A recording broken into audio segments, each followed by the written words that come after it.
Volvemos con Foro Médico. Hoy estamos hablando de ola de calor y alteración cardiovascular y bueno, la alteración de muchísimos órganos del cuerpo en realidad, así como nos está contando el doctor Manuel Castillo esta noche.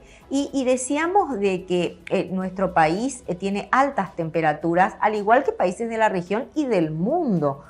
Recordemos que Europa tuvo también su ola de calor terrible como nunca, porque generalmente el calor de ellos no es ni para nada parecido al de Latinoamérica, pero sufrieron horrores en esta temporada veraniega, doctor. Sí, tal cual. De hecho, en Europa ellos tienen anualmente olas de calor con aumento importante de las situaciones de choque térmico. Europa, España, Francia tienen episodios anuales de olas de calor. Lo bueno es que está bien establecido. Y está bien establecido y ellos lo marcan, cosa que en Paraguay no tenemos, y nosotros con el doctor nos extrañamos que no tengamos esas alertas que tienen la mayoría de los países que hacen que podamos prevenir un montón de situaciones como las que estamos hablando. Mira, es tal cual como lo mencionás. Para dar un poco la definición, uno habla o se menciona de que la ola de calor es cuando por 3 días consecutivos en un sitio existe una temperatura en lo que llamamos el percentilo 90 para arriba. O sea que en el historial de temperatura de una ciudad, de una región, si se mantiene por 3 días consecutivos por encima del percentilo 90-95, se habla de ola de calor. Entonces, ahí es donde nosotros tenemos, primero que nada, determinar cuáles son nuestras temperaturas. Eso me dio mucha satisfacción que al buscar en las páginas del Departamento de Meteorología del país, uno encuentra claramente que está bien establecido. Por ejemplo, Asunción mantiene como percentilo 90 37 grados Celsius. O sea que si 3 días de seguido está más de 37 grados y más de 25 la mínima, ya estamos hablando de una ola de calor. Si uno analiza eso en una temporada estándar de verano, son temperaturas muy frecuentes. Totalmente. Entonces, es importante, creo que nosotros debamos de aprender a reconocer y desde las autoridades que nos aprendan a decir, ojo, acá hay una alarma de ola de calor. Claro, así como lo dicen para las tormentas, como dijiste, que te anuncian que va a haber temporal, caída de granizos, que la gente esté atenta, también, ojo, estamos ante una ola de calor que se perfila de este lunes hasta este viernes. Entonces la gente ya sabe. Correcto. Creo que ahí es donde tenemos que capaz mejorar un poco en el sistema de alarma, en el sistema de transmitir a la gente de que porque a veces uno cuando escucha el pronóstico extendido y uno sabe que va a hacer calor toda la semana, va a haber 36, 37, 38, 39 grados, pero nunca, al menos en mi caso, nunca escuché de que den una alarma de ola de calor. Claro. Que nos digan, ojo, como bien decís, como diste el ejemplo, de tal día a tal día hay predisposición o hay un pronóstico de ola de calor. Sí, se instala una ola de calor en el país y establecen la alerta, que es lo que queremos para evitar todo esto que estamos diciendo, doctor. Mira, principalmente y porque la prevención es lo fundamental en esto. Si nosotros tenemos esas variables, podemos analizar esta situación, evidentemente tomar medidas adecuadas, como bien dijiste anteriormente. Bueno, si hay una ola de calor, no voy a ir a hacer los ejercicios que habitualmente hago a las 5 de la tarde. Claro. O voy a tener que cambiar el horario o incluso no hacer en esos días. Claro. No voy a usar una vestimenta que no tenga la capacidad de refrigerarse. Voy a usar vestimenta de algodón. Voy a hidratarme aunque no tenga sed. O posponer sencillamente tareas que tenía que hacer esa tarde en el centro, en el mercado, en lugares donde sé que no hay refrigeración. Entonces la pospongo, digo, bueno, voy a esperar que pase esta ola y luego la voy a realizar. Es así y creo que ese mensaje si podemos transmitir, creo que ganamos un poco en la conversación, porque es importante saber de que la ola de calor, que son esas temperaturas, predisponen a que aparezca el choque térmico o el golpe de calor.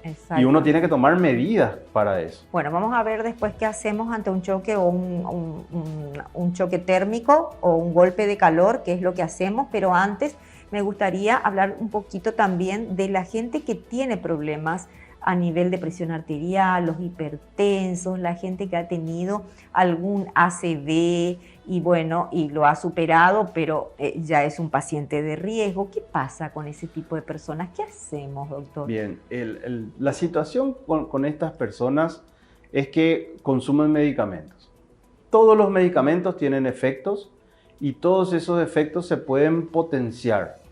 Y el calor no está ajeno de generar alteraciones. Por ejemplo, una persona hipertensa, y más aún una persona hipertensa que ya con complicaciones como un ACV, puede estar consumiendo diuréticos que lo consumen en un alto porcentaje. En el país se utilizan mucho los diuréticos como antihipertensivos. Pueden estar utilizando la familia de medicamentos que se llama beta bloqueantes, como ejemplos el bisoprolol, el carvedilol, existe mucho de la familia. Entonces, por ejemplo, estos dos fármacos tienen mucha implicancia cuando hay una ola de calor. Tienen mucha implicancia ante la aparición de un choque térmico o golpe de calor. ¿Qué significa esto? De que si una persona con presión alta o que ya tiene complicaciones como una ACV está consumiendo este medicamento, debe saber de que tiene mayor predisposición a no reconocer un golpe de calor. ¿Por qué? Los diuréticos muchas veces eliminan un poco de más de la cantidad de líquido que uno puede acumular. Que eso nos utilizamos en enfermedades como la insuficiencia cardíaca y otras medidas.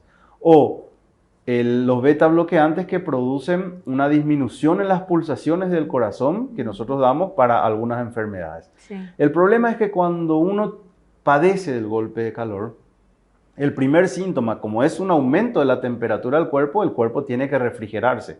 La primera medida es el sudor. Si uno está con diuréticos, puede no sudar adecuadamente. Entonces ya la primera respuesta del organismo se puede ver alterada. No digo que va a ocurrir en todas las personas que consumen diuréticos y que tienen que dejarlo en la época de ola calor. No, ojo, eso no lo estoy diciendo, pero sí tener presentes de que el fármaco que consume puede generar una disminución en lo que debe hacer el organismo. Y en cuanto a los beta bloqueantes, la misma situación. Cuando hay un golpe de calor, el corazón se acelera para tratar de mejorar la situación que está ocurriendo. Y eso no va a ser posible por el efecto del fármaco. Entonces es muy importante que uno conozca. Son súper de riesgo son las personas. Correcto, y muchas veces ocurre estas complicaciones en este grupo de personas por esto, porque consumen medicación que pueden hacer de que no se manifiesten los síntomas del golpe de calor. Claro. Y bueno, ¿y cómo se percata? ¿Qué es lo que ocurre? ¿Se desmaya? ¿Tiene jaqueca? ¿Algo que le pueda alertar? Habitualmente, de vuelta a lo que dijimos en un comienzo, los síntomas neurológicos muchas veces son los que más predominan. Hay mareos, hay confusión, en casos ya un poco más graves puede ocurrir los desmayos, pero se ve en estos casos. Entonces uno reconocer si está teniendo mareos, dolores de cabeza o peor, si ya está un poco confuso, con debilidad, se siente respirar agitadamente, eso pueden ser signos iniciales de un golpe de calor. ¿Y cuál es la recomendación para estos pacientes, doctor? Primero que nada, el tratamiento es el enfriamiento. El golpe de calor o el choque térmico es un aumento de la temperatura que el organismo no puede regular. Y ese aumento de la temperatura genera las alteraciones en los órganos. De vuelta a repetir, y es importante de que puede ser potencialmente fatal. O sea que hay que reconocerlo y tratarlo. Entonces, el tratamiento es el enfriamiento. ¿Cómo nosotros enfriamos? Primero que nada, si son síntomas muy leves y uno mismo lo puede reconocer, capaz solamente con el hecho de alejarse del sol, ponerse en un lugar refrigerado con un ventilador o con un acondicionador de aire y beber mucho líquido, agua principalmente, puede ir bajando y superado el cuadro y no necesitar nada más que eso. Claro. Pero en muchos casos uno tiene que acudir a un hospital, a un centro privado, internarse e hidratarse, o sea, colocarse suero para tratar de mejorar. Hay un punto interesante de las recomendaciones, es que lo de colocar hielos o cosas así, frío, todo eso que puede llegar a ser un poco contraproducente si es un cambio muy brusco de temperatura. O sea, mojar un paño y colocarlo en la frente, en el cuello, puede ayudar, pero por ejemplo, hielo lo puede hacer tiritar a la persona y eso empeorar de vuelta. O sea que básicamente hay que tratar de sacarlo a un lugar refrigerado y se puede poner un paño frío y hidratación, lo principal. Ya. Luego, al volver, le voy a dejar una pregunta pendiente en relación a los hipertensos. ¿El calor puede hacer subir la presión arterial? Eso lo dejamos para luego de la pausa. ¿Le parece? Vamos a un segundo corte de esta noche. Estamos hablando de golpes de calor y todo lo que tiene que ver con el impacto a nuestro organismo ante las altas temperaturas que aún nos esperan durante todo el año. Ya volvemos.